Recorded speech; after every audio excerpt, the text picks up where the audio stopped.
I think I'll just go through quickly here.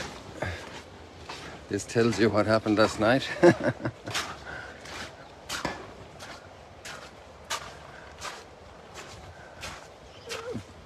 A constant flood of rain. And right now, I didn't anticipate that it would be dry. So I was going to walk you in the rain. But it is dry, basically, a few little drops. When the mosaic gets wet, the colors really stand out.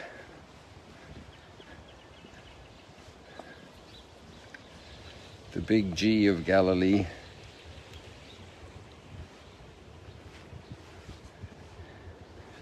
The colors really stand out, don't they? Let's do a little zoom in here to make this better.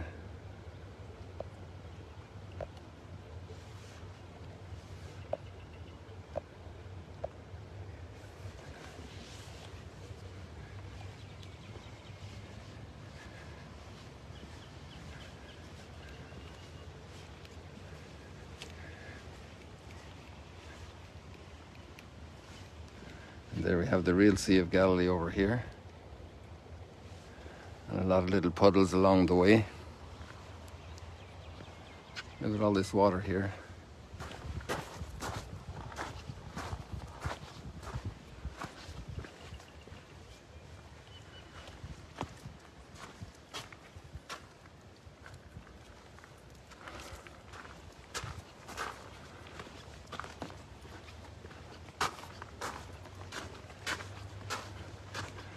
Everything is refreshed by rain if it's not destroyed by flooding.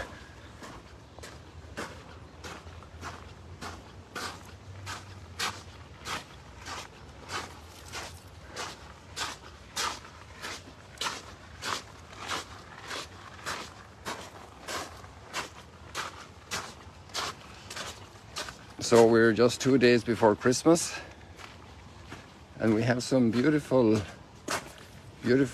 messages for us today in the readings. The prophet Malachi, and he's promising a refining, a purification, a cleansing, a renewal. But the line that really gets to me is,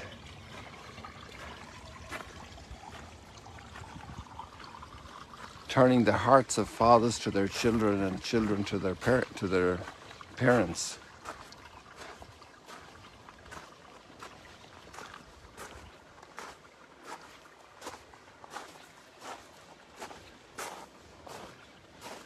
When we look at the gospel reading, it's the birth of a little boy. It's a boy. What's his name? Zechariah. No. John. I don't believe you. There's no John in your family. Well, call Dad. But Dad can't speak, because Dad has been pregnant for 9 months of silence. And now he's being delivered. And speech is being delivered from his mouth. Speech of praise and joy.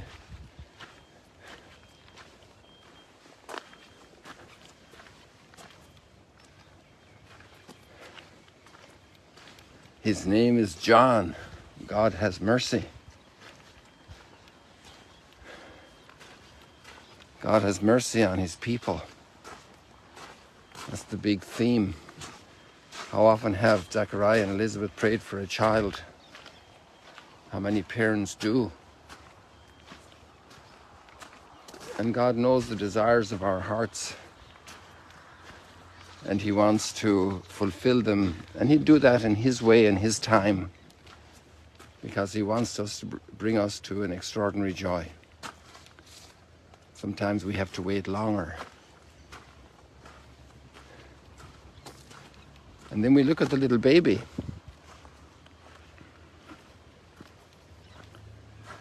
And the little baby, a little boy. What's the identity of a child? What's the identity of a human being? Where could there be something more foundational than the relationship with parents?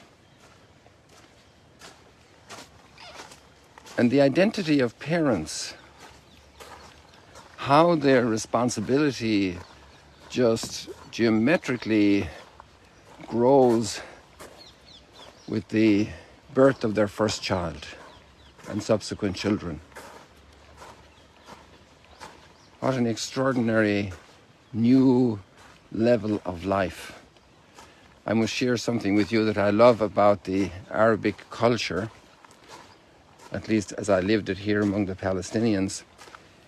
When parents have their first child, their name changes. Not the child, the child gets a name, of course, but actually that name of the child that's given to the child, which is often the grandparent's name, if it's the first child maybe, the parents become called by all their friends, let's say Hannah, which is actually John in Arabic, a boy's name, Abu Hannah, the father of Hannah, Hannah, the mother of Hannah. This is amazing because it recognizes the extraordinary new role.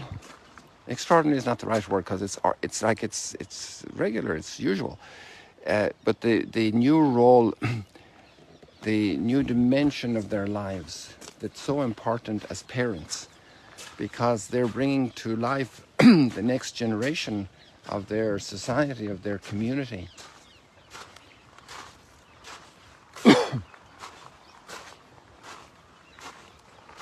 Sometimes we define ourselves more by our business card, by where we have our house, by the kind of car we drive, by the way we dress or have a haircut. People, different folks, different strokes there, you know. But to be defined by your children, it's a whole different league. To be defined by your parents, in the best sense of the word, like where our identity is rooted. And then I will obviously grant that many times there are families suffering great dysfunctionality, where the function of father and mother has been deeply damaged, maybe by drugs, by other addictions, by their own upbringing when they were children, by major disasters. They were orphaned early.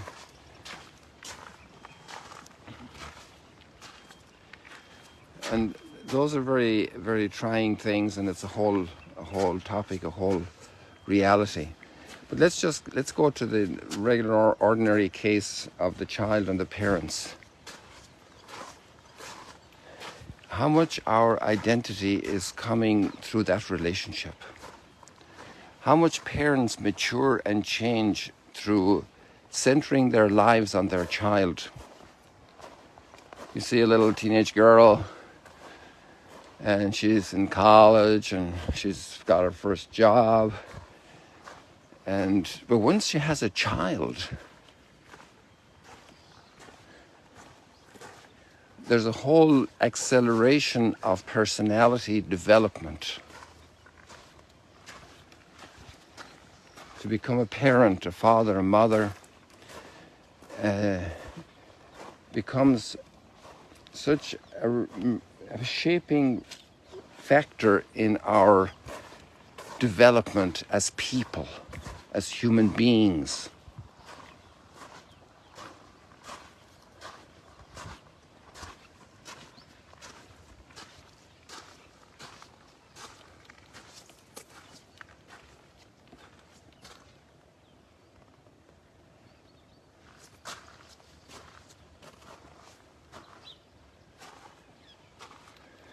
Parents are reflected in their children. Children reflect their parents.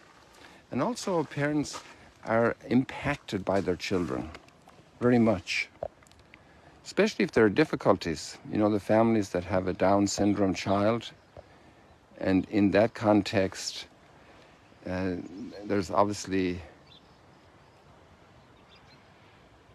a lot of reflection and a lot of dedication. A lot of discovering meaning, exploring meaning, a lot of selfless helpfulness. dealing with frustrated expectations first, but a tremendous maturing happens. And I've known quite a few families with very challenged children, and the way the parents mature in that process, become extraordinary people of great patience, people who don't get flustered by little things, people who have great compassion for others, who hone down a lot of their judgmentalism, readiness to judge others, a lot of understanding for life. And I think this is part of the reason why Malachi is calling this out. That when the Messiah comes, he will turn the hearts of parents to their children, of children to their parents. And maybe we all have some little issues there. Our parents are deceased. We ask God to bless them immensely. I want to show you something here that's happening out here on the water. You see that black spot there between the two sets of brush? I'm trying to zone in more. There we go. See that black spot? Those are those hundreds of birds that we just saw landing. And they're fishing like crazy, and they gobble up all the little fish that are on the surface, the little baby fish. The fishermen do not like their presence. They're serious competition. But they're harvesting breakfast right now. Amazing.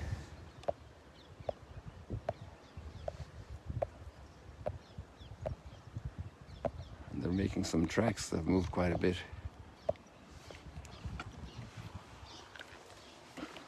So sometimes that relationship has been hurt, has been affected, and maybe we live with certain tensions, and people get together for Christmas and for other occasions, and siblings show up, and people have been also developing. Maybe a parent has declined in health. Maybe a sibling has a new aspect to their lifestyle, new demands, new desires, new habits, and adjusting to each other. That extraordinary parental love that wants the good of the children and that reaches out and embraces the joy of that eye contact that may on other occasions also be difficult because of diverse tensions. And Christmas is very much family because of the birth of Jesus. Mary and Joseph, very unique family.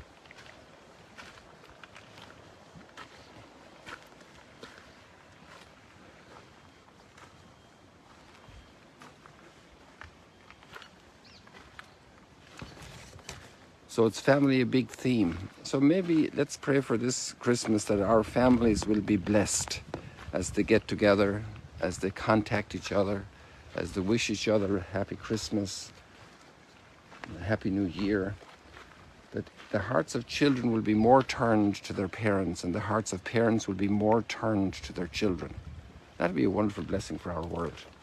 Because being that the base, a lot of health follows in our heart and our soul and our mind. It's a real contact with reality from where we have come. It's our origin, it's where we started. It's very good to know the starting point, the foundational point, those foundational relationships in our lives.